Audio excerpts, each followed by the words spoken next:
Welcome to the Global Investor Podcast, a show that focuses on helping foreign investors enter the lucrative U.S. real estate market. Host Charles Carillo combines decades of real estate investing experience with a professional background in international banking to interview experts in all areas of U.S. real estate investing. Now, here's your host, Charles Carillo. Do you have money sitting in the stock market and you're worried about it? Or worse, you have money sitting at the bank, not keeping up with inflation? My name is Charles Carillo, founder and managing partner of Harborside Partners. And since 2006, I've been investing my money and my family's money into income-producing properties. These are real assets, real properties with real addresses that produce real cash flow. At Harborside Partners, we provide passive investors who love real estate with a turnkey investing solution. If you want to put your money to work in real estate but can't find deals, don't have the time to get funding, and the last thing that productive people want to do is manage real estate. We find the deals, we fund the deals, and we manage the tenants, the termites, and the properties. Partner with us at investwithharborside.com. That's investwithharborside.com. Go to investwithharborside.com. If you love real estate, you like the idea of passive income, and believe that income-producing properties will appreciate over time, go to investwithharborside.com. That's investwithharborside.com. Welcome to another episode of the Global Investors Podcast. I'm your host, Charles Carillo. Today we have Erik Oliver. Erik is a cost segregation specialist. He brings with him a passion for identifying, cost saving, and educating commercial real estate investors and owners on the benefits of cost segregation. So thank you so much for being on the show with us, Erik. Yeah, no, thanks, Charles, for having me. I'm glad to be here. So give us a little background. I know we chatted before recording, but give us a little background on yourself, both personally and professionally, prior to getting involved in cost segregation. Sure. So I was born and raised in Salt Lake City, Utah, and got my degree in accounting kind of by default. I was horrible at English, and so I thought, how am I going to get through this college thing? And math always came fairly easy, so it was either finance or accounting. So I got my degree in accounting and ended up in sales. Prior to working for Cost Segregation Authority, I worked for a company called OC Tanner doing employee recognition sales. So years of service awards, retirement gifts, those types of things. And that job took me to the East Coast. I lived in Richmond for about 12 years. And then after that, I went to New York, Long Island, New York. My father-in-law has a landscape business in New York that he's had for 30 plus years and was getting ready to retire. And so we went and did the New York thing for a few years. And then eventually New York is just crazy expensive. I love New York, but got crazy expensive. And so we ended up moving back out west to Salt Lake and came across this company. Always been interested in real estate, and with my accounting background, it was a great fit. So I've been with Cost Segregation Authority for about 6 years now, working with CPAs and building owners across the country on helping them save tax dollars through cost segregation. That's fantastic. So first off, can you explain what cost segregation is and why a property owner would want to hire a company like yours? Sure. So that's a great question. So cost segregation really is just accelerated depreciation. So one of the benefits of getting into real estate is we've got this thing called depreciation that is a write-off against your income every year. And so typically when you buy a building, commercial buildings are depreciated over 39 years. Residential buildings are depreciated over 27 and a half. So just to make the math easy, let's say you buy a $320,000 single family rental. Land is non-depreciable, so you have to back the land out. So if you pay $320 for a piece of property, and let's say land is worth $50, you now have $270 of what we call depreciable basis. So if you don't do a cost segregation, what your CPA does is takes 1/27th of that $270, or basically $10,000 a year, and you get to write that off against your income. So if you normally make $110,000 a year, instead of paying tax on 110, you now have this $10,000 write-off, and so now you're only paying tax on 100. So that's what typically happens. Oftentimes will happen is a property owner buys a property, hands the closing statement to their CPA, and their CPA will put it on the books as one big building depreciated over 27 and a half years. And what we do with cost segregation is it's an engineering-based study that when you buy that single family rental, you're not just buying the land and the walls, you're also buying a bunch of what we call personal property. And the IRS says personal property should be depreciated over a much faster period. So items of personal property would be like, you bought some carpet, you bought a driveway when you bought that single family home, you bought some cabinets, some countertops. There's all these different components. And so what we do is we go in and segregate those costs into shorter asset lives, which allows you to front load your depreciation. So you're not waiting 27 and a half years to realize those deductions. You're realizing them much sooner. And there's a number of reasons why you'd want to do that, Charles. Obviously, time value of money. Give me my deductions today versus in the future. But then another hot topic right now is just inflation. Yeah. A dollar today is worth more than a dollar probably this afternoon. So let me take my deductions now versus letting the IRS hold on to these. And so that's really what cost segregation is. We're just accelerating those deductions. At the end of the day, if you were to hold that property for 27 and a half years, you get the same amount of deductions, but by doing cost segregation, you're getting them up front versus spreading them out evenly over the course of the asset. So you're actually going through a property and saying, I have a 10-unit property, I have 20 faucets, and because anybody that knows that owns property, the only thing that's lasting 27 and a half years in a rental property is if you're in the Northeast and it's like a roof, you know what I mean? Right. Like everything else is not lasting 27 right. and a half years, you know what I mean? So that's kind of, I think it's much easier for when I heard that and I was like, oh, okay, like that makes perfect sense because when you're depreciating out everything, yeah, but this stuff isn't lasting. But I kind of see exactly with the depreciation and bonus depreciation, how does that work now with, because what we have right now with the 2017 taxes, can you explain a little bit about that? I guess you're more of an expert on this, and then how that's going to work with bonus depreciation, and I guess how bonus depreciation is now fading away over so many years.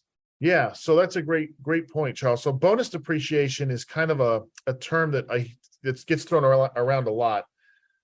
Bonus depreciation is a lever that the IRS and the government uses to help stimulate the economy. So every year for the longest period that I can remember, and it's usually at the end of the year, which is unfortunate because then we never know what it is. But usually at the end of the year, they're like, well, how is the economy? Do we need to stimulate the economy? If so, we're going to implement, let's say, 50% bonus depreciation. And what that means is if I were to go buy a bulldozer that normally gets depreciated over 15 years, I now get to take 50% of that depreciation in the first year. The other 50% gets spread out over the next 14 years. And so there was a couple rules with bonus depreciation in a prior tax law, and the asset had to be 20 years useful life or less. And so we just talked about it. A piece of real estate is 27 and a half or 39 years. So a lot of CPAs even today think, well, bonus doesn't apply to real estate because real estate is 27 and a half or 39 years, has to be under 20. Well, that's not the case if you do a cost segregation study, because now we've taken that 27 and a half year asset, broke it up into 5, 7, and 15-year assets. Those 5, 7, and 15-year assets are all under that 20-year threshold, so they are now eligible for bonus. So that's the first thing. The second thing is bonus only applied to brand new properties or equipment. So you'd have to build a brand new fourplex, have a cost seg study done to identify the 5, 7, and 15, and then you were eligible for that 50% bonus. So that's kind of the old tax law. In 2007, we had the Tax Cuts and Jobs Act, which was basically Donald Trump's tax plan revisions. And obviously he's a real estate investor, understands real estate, doesn't want to pay a lot of taxes. And so, so a couple of things were changed with that bonus depreciation. One is it went from 50% to 100%, which was massive. So any properties placed into service between September 27th of 2017 and the end of 2022 are eligible for that 100% bonus. That was the first major change. The second major change was it no longer has to be a brand new apartment building. It could be a used apartment building or an existing apartment building that is brand new to you as the investor. So let's say you went out today and you bought a 12-unit apartment building for $1 million. That's brand new to you, or that's new to you. And so you're eligible for bonus. So that was the second big change, is now it's bonus applies to basically every property that somebody purchases in that time frame, or puts into service in that time frame, I should say. Yeah, very, very powerful. One question just to on this issue is if someone's investing into, let's say, a development, and let's just say it's a multifamily development, and it's 2 years from I'm putting the money in. Let's say I put the money in 2020, and it's completed in 2022. I'm going to start depreciating that in 2022 after it's pulled a CO, right? Certificate of occupancy and everything like that. Is that correct? That's correct. So your depreciation always starts from your in-service date. So if it takes you 2 or 3 years to complete the project, once you get your certificate of occupancy, I think the definition according to the IRS of in-service is if it's available for its intended use or purpose. And so it's got to be basically ready to go. But that's when you start taking that depreciation from that point going forward. Okay, that's very interesting because I'll see emails come through from syndicators and they're talking about depreciation on development, and you're like, yes, but not right now. Right. You should preference that it's 24, probably 36 months in the future that you're going to be able to get it, and it won't be, I guess, 100% unless something changes here. Can you give us an overview of the cost segregation process? So if someone comes to you, how does that process work? It sounds very time consuming. And right now, as we're explaining it. Yeah. So I'm just going to take a step back, Charles, just real quick. One thing I wanted to mention on bonus was you had mentioned that it is phasing out. And so bonus is phasing out. So as part of the Tax Cuts and Jobs Act, it's 100% bonus through the end of this year. Any properties you put into service in 2023, you get 80% bonus depreciation. 2024 is 60%, and then it drops 20% every year until 2027 when it's down to zero. Now, there have been some talks with this current administration that they may extend that depending on what happens with this recession and the way the economy is going. Again, they want to use that bonus as a lever to stimulate the economy. So it may get extended, but I just wanted to make that note for the listeners that it does phase out. The nice thing about cost segregation, though, Charles, is if you put your building into service this year, you don't necessarily have to do the cost seg study this year. You can do the cost seg study in 2025 and still get 100% bonus because the tax law applies to the year you put your building into service. So there's some misinformation that I hear out there on that, that you got to do it this year. You got to do it this year. No, you can hold on to. That's the nice thing about cost segregation. You can hold on to these studies and kind of just keep them in your back pocket until you have a high income year. When you're in a high tax bracket, that's when you pull out and play this cost segregation card. And again, you're not foregoing that bonus depreciation as long as you put the building into service this year. So I just wanted to make that point before we move on to the next one. Wow, that's really powerful. So that even if it's 2 years into the future and say the current administration doesn't change anything with what happened in what was the Act of 2017 there. So, wow, that's great. It would still be, wow, that's very powerful. Bonus. Yeah, still be 100% bonus. And that's the nice thing about cost segregation is you don't have to do the study the year you put the building into service. You can actually go back and do what they call a look back study. So you may have a property, Charles, that you bought in, let's just say 2015. You didn't do a cost seg study. You go do your taxes with your CPA and they're like, yeah, Charles, you owe a whole bunch of money in taxes. And you're like, oh crap, what am I going to do? You can still go back and do a cost seg study on that property you bought in 2015, not have to go back and amend any prior year's returns and use those deductions on your current tax year or your current tax filing. So there's a form that you fill out. We fill it out as part of our service that just tells the IRS, hey, I've been doing my standard straight line deduction on this property for the last 7 years. I'm going to change it to accelerated depreciation. And here's the difference in those numbers. And you get to, again, realize that difference on your current tax return. So extremely powerful. Yeah. That's great. Circling back to understanding and the process of doing a cost segregation, if someone was to go down that route. Yeah. So to do a cost segregation, the first thing we want to do is we never want to engage a client unless they're going to save significant tax dollars. So our firm, we always do a free benefit analysis to see, okay, Charles, when did you buy the property? What were the tax laws when you bought the property? How much did you pay for it? What's the land value? We go through this analysis to figure out what your expected tax savings would be. So that's the first thing is get an analysis done, find out if there's going to be significant tax savings. We'll partner with you and your CPA to make those decisions. Once we've identified that there is a significant tax savings available to you, you would then engage us to do the study. The first thing the IRS requires us to do is a site visit on the property. And so we'll either go out to it in person, or we'll do the site visit virtually now, with similar to like the Zoom app that we're on now. It's a video conferencing app where we'll actually have one of our costing engineers on one end and either yourself or a property manager on the other end. And we'll say, okay, show us the flooring in the building, take us around the parking lot. There's certain things we need to see in order to conduct the study. Once the site visit is completed, that's when we really go back and do our magic. It usually takes about 3 weeks for us to generate the report.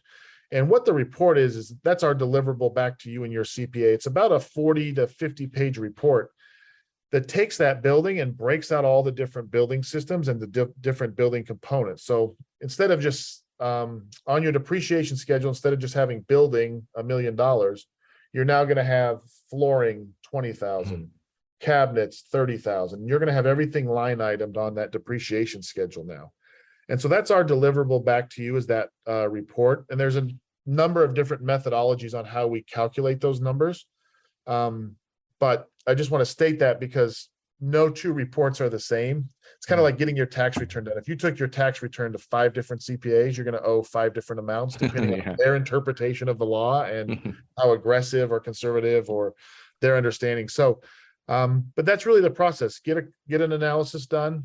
We do the site visit, and then we compile the report. Once the report's done, we give that back to you and your CPA, and then your CPA will take the numbers from our report, put that into your tax return, and that's how you realize those deductions. So at this point right now, where we are with what you're explaining is it's really the CPA and it's really your firm that are really doing the work. Now, I imagine at some point when it comes to me as being a property owner, what is my participation requirements, like documents, let's say, that are going to be probably necessary for a property owner that I have to dig up and provide to you?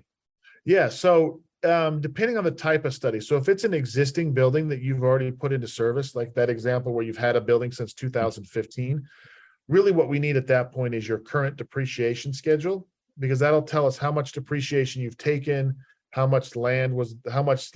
land value was allocated at. So we need a depreciation schedule.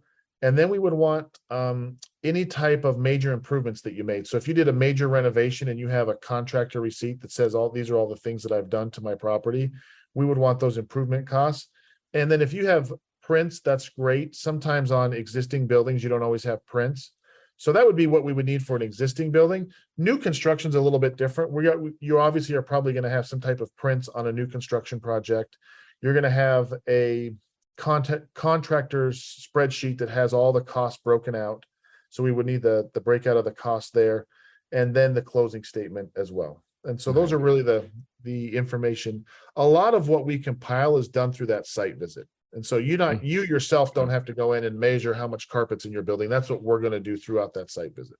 Right. So it's not that big of a process for the property owner. Yeah. No, it really isn't. Yeah. And I should add, there's one more thing. There's a 1-page form that we need filled out that just says, hey, here's where I want you to send the invoice.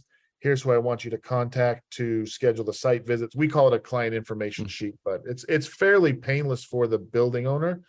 A lot of the work's done on our end. And then once the study's done, your CPA does have a little bit of work to put those numbers into the report, but oftentimes they can just upload our report directly into their tax software, and it works well from there. So. Oh, okay. And I imagine when you do the initial report quote to make sure that your potential client is going to be saving enough money to make it worthwhile, that you're putting in some sort of quote for what your firm would be charging for. Okay. Yeah, absolutely. Okay. So our benefit analysis has what you're going to save in taxes, an estimation. It's always a conservative estimate. That's what does my mom teach me, to under promise and over deliver. I think that's I always say that backwards, and it sounds awful when you say it backwards. Under promise and over deliver. So our analysis is always very conservative. So we'll give you a conservative, say, hey, we're going to save you at least, $80,000 in taxes. Our fee is going to be $4,000 for the study. And then you decide if you can use those deductions with the help of your CPA, and then engage us from there. Okay, great. So what properties do you normally see are good candidates for cost segregation? That's a great question, Charles, because I think that's changed over the course of the last 4 or 5 years. So prior to the Tax Cuts and Jobs Act, prior to this bonus depreciation that we talked about, cost segregation was really for properties probably north of $1 million. And the reason is because the fees were a lot higher, and there wasn't bonus, or there was bonus, but not to the extent that there is now. And so the savings was a little bit less. And so you needed basically $1 million property to justify the fee and the savings. With the Tax Cuts and Jobs Act, with bonus depreciation, with cost segregation becoming more and more prevalent in the industry, so costs have come down. Our firm, we do everything from single family rental homes up to large ski resorts and, big malls that have multiple buildings all over the place. So I know that's a wide range. Residential is great. Apartments are great. Apartments tend to yield some of the higher numbers because if you're thinking about an apartment, think about all the counters and cabinets and countertops and window covering, ceiling fans, appliances. There's all kinds of stuff in apartments. Some unique categories are car washes. Car washes are interesting because if you spend $1 million on a car wash, depending on how the car wash is put together, you may get $1 million write-off in the first year. Because if you think about it, when you buy a car wash, all you're buying is equipment, which typically is a short-term asset, and you're buying land improvements, things like drainage, cement, concrete. There's really no structure. There's no long-term 39-year asset, oftentimes. So car washes are unique, gas stations are unique, and mobile home parks are unique. Some of those three categories we can see yield as high as, as 80-90% of your purchase price minus the land, getting that as a deduction in the first year. But you could probably think about it, Charles. If you do a warehouse doesn't have a lot of personal property inside typically. I mean, if it's just a warehouse, it might just be a cement floor and 4 walls. Those properties still are worth doing cost seg because we're going to take all the parking lot, curbs, gutters, asphalt, outdoor lighting, signage, fencing. You're still going to get some deductions. It's just they don't yield as high as something like an apartment complex where you've got all that personal property inside. Yeah, that's crazy. It's interesting about the car wash because I got sent a deal to invest passively and it was a car wash and it was like 90% or something they were saying. And I was like, oh my God, how is this possible? With like apartments, it's usually like, 50 or 75, which is fantastic. Don't get me wrong. Yeah. But you're like, look at this. You're like, how is this like almost $1 for $1? But it's crazy. Yeah, it is. It's crazy because you remember anything under 15 years, you get 100% bonus. Yeah. So if all those assets that you buy in a car wash are under 15 years, you're basically writing them all off in the first year. So yeah, makes perfect sense. That stuff gets so much use. It's consistent use. It's going to have to be replaced. So yeah. So if someone's interested in doing a cost segregation, what kind of questions should an investor be asking a cost segregation expert when they're doing the interview or talking to them? Sure. So that's a great segue actually, because they're just probably about 2 weeks ago, the IRS issued what they call an audit techniques guide. And what that is that's basically the guide for their agents to, when they come across a cost segregation study, it tells the agents what to look for in that cost segregation study. So there hadn't been any updates to that guide in 7 years and no real major updates in like 15 years. And so the fact that they just came out with that is very interesting to me in our industry because cost segregation's kind of been the Wild West for the last 15 years. I've seen all kinds of studies. There's different methodologies on how to do these studies. There's different techniques. Some of them being super aggressive, some of them being super conservative, some of them not actually doing what the IRS is asking them to do. And so I think with this new IRS audit guide, they're trying to wrangle the industry in and say, okay, here's what is required for a quality study. So a couple things.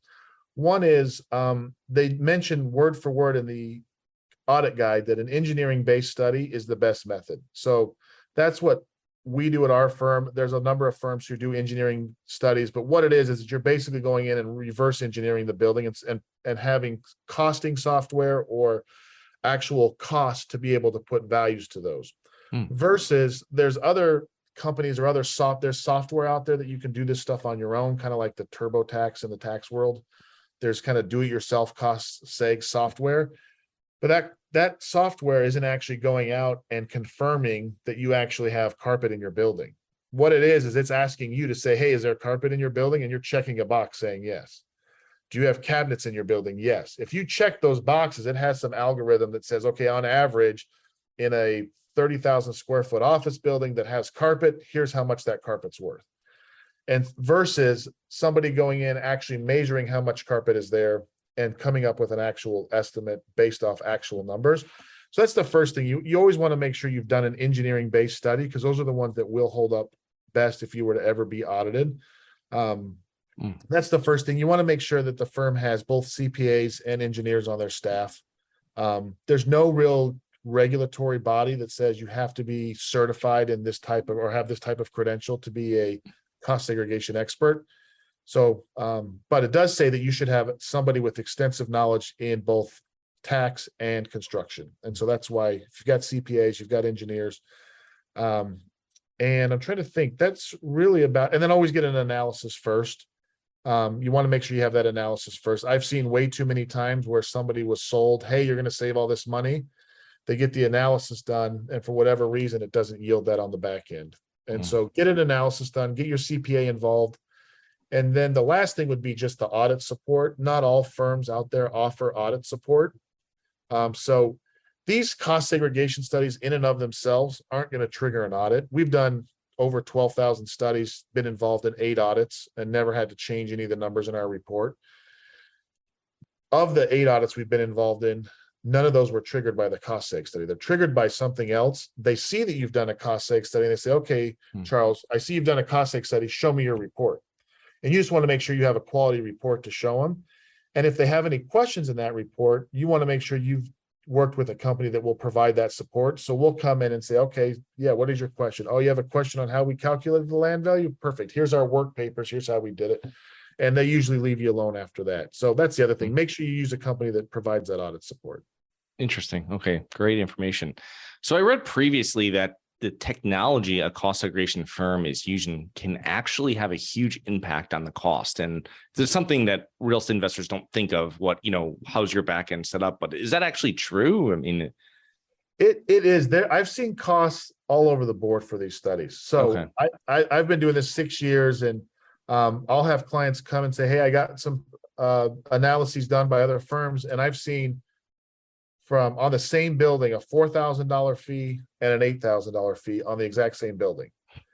Now, one thing that I always stress is, and I'll put this out there for everybody, but our firm is not the lowest priced and we're not the highest priced. But what we do offer is value. And that's where I can't tell you how many times I've seen people say, I'm going with the $4,000 quote. And I'm like, okay, well, stop, hold on. Let's take a look and see what their estimated benefit is. Because if they're saying we'll charge you 4, but we're only going to save you 20 in taxes, and the other guy's saying we'll charge you 8, but we're going to save you 80 in taxes, it's just a math equation at that point, right? So we're not on either end of the spectrum. But one thing you want to be aware of when you're getting quotes for these cost seg studies is don't just look at the lowest price. Look at the one that's going to give you the biggest benefit for the best cost, and do the math and say, okay, what's my net savings on quote A and my net savings on quote B, and go from there. Because I see too many times where people just say, well, this guy's half your cost, so I'm going with him. And I'm like, you can go with him, but he's also half the benefit. So you're going to save 4, but you're losing 20 in tax savings. Yeah. So just be cautious of that. That's the only thing I would say on that. Because I have seen the whole gamut on pricing. There's really, the pricing has to be based on the size and scope of the project. And so depending on how, and I will say this, the size and scope of the project for one firm is different than our firm. I know there's a firm out there that doesn't do anything with the land. All they do is take a flat 15% land value. Well, that's fine in some markets, but if you have a lakefront property, the IRS isn't going to say that land is worth 15%. In reverse, we had that same firm had worked with one of the clients that ended up working with us. They bought a bunch of properties in Alabama and allocated 15% land value. When we looked it up and did our research on what the land should have been worth, it was only worth 5% of the purchase price. So they overstated the land value. So each firm does it differently. Some firms don't look up land value, other firms do. And so the size and scope varies, but hopefully that helps gauge kind of where the pricing should be. Interesting. Very interesting. So as we're kind of closing up here, so you work with a lot of real estate investors, and I always like asking this, what are common mistakes you see or you've seen real estate investors make? Yeah, this is an easy question because I see it all the time. So this is like a softball. I appreciate it. So the number one thing that I see investors, the number one mistake in what I do. So I work with a lot of investors. The number one thing I see is not having a tax strategist and just having a tax preparer. So there's a huge difference there. And then there's a big difference in their fees as well. A tax preparer takes your documents that you hand them, usually on April 10th, right before taxes due, and they process those and submit your return. That's a tax preparer, and they're usually inexpensive. I mean, hell, you can probably go to Walmart, and I think there's a firm that there's those big box stores. You can go inside a Walmart and get your taxes done. That's a tax preparer versus a tax strategist who you pay a lot more money to, but they're meeting with you maybe even as often as every quarter to say, okay, Charles, what's your income looking like this year? What deductions do we have lined up for this year?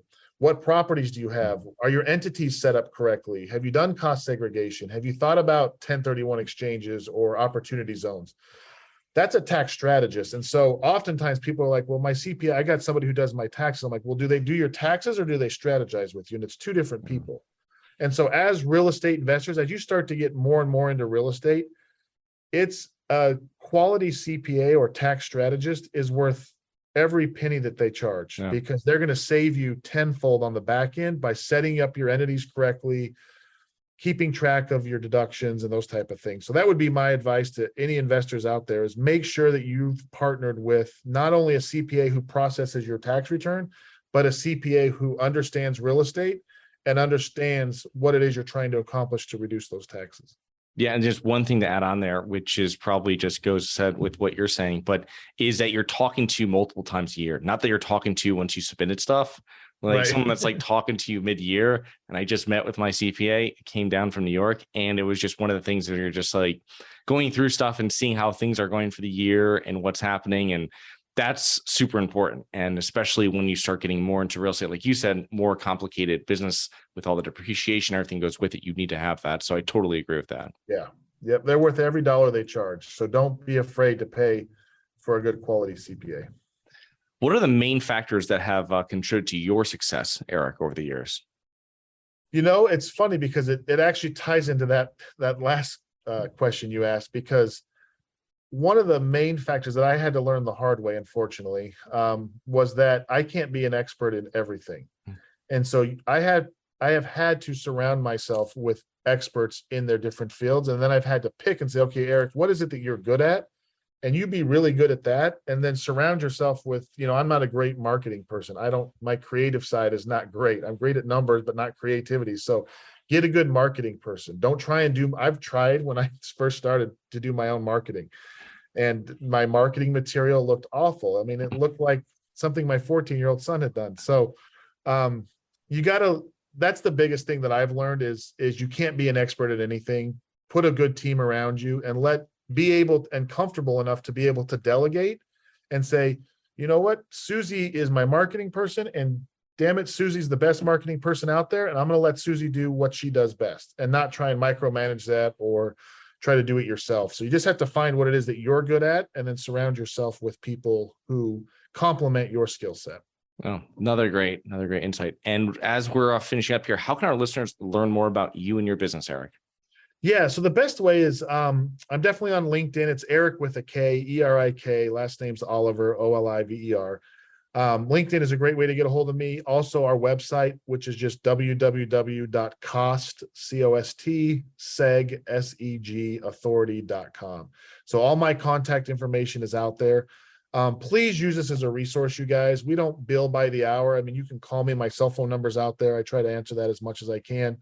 You guys can call me, ask me a question, say, hey, I bought this property. What's the best way for me to appreciate it? Or is it a good candidate for cost seg? Or I think the weirdest question we've gotten, Charles, is someone asked us how to depreciate mule deer in Wisconsin.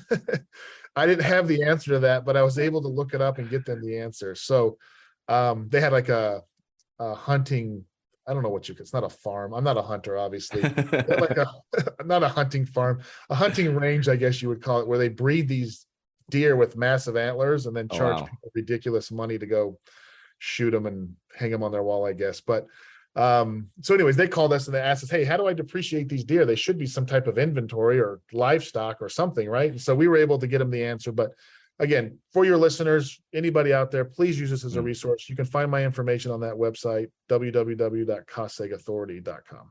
Yeah, thank you, Eric, for coming on today. And one thing I just want to leave is with listeners is that it's very normal to get multiple quotes from different providers before actually entering into a cost segregation agreement with one firm. So this is what they do all the time. So feel free to reach out to Eric. So thank you so much for coming on today. Looking forward to meeting up with you, connecting with you face to face at some point here in the near future. Yeah, no, I appreciate it. Thanks for having me. Hopefully I was able to shed some insight on cost segregation. I know it's a complicated topic, but again, use this as a resource. You've been great and really appreciate the opportunity. Thanks again. Yeah, take care. Hi guys, it's Charles from the Global Investors Podcast. I hope you enjoyed the show. If you're interested in getting involved with real estate, but you don't know where to begin, set up a free 30-minute strategy call with me at schedulecharles.com. That's schedulecharles.com. Thank you. Thank you for listening to the Global Investor Podcast.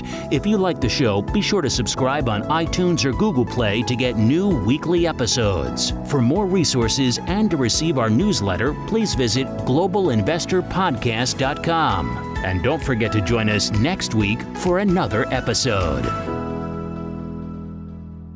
Nothing in this episode should be considered specific, personal, or professional advice. Any investment opportunities mentioned on this podcast are limited to accredited investors. Any investments will only be made with proper disclosure, subscription documentation, and are subject to all applicable laws. Please consult an appropriate tax, legal, real estate, financial, or business professional for individualized advice. Opinions of guests are their own. Information is not guaranteed. All investment strategies have the potential for profit or loss. The host is operating on behalf of Syndication Superstars, LLC exclusively.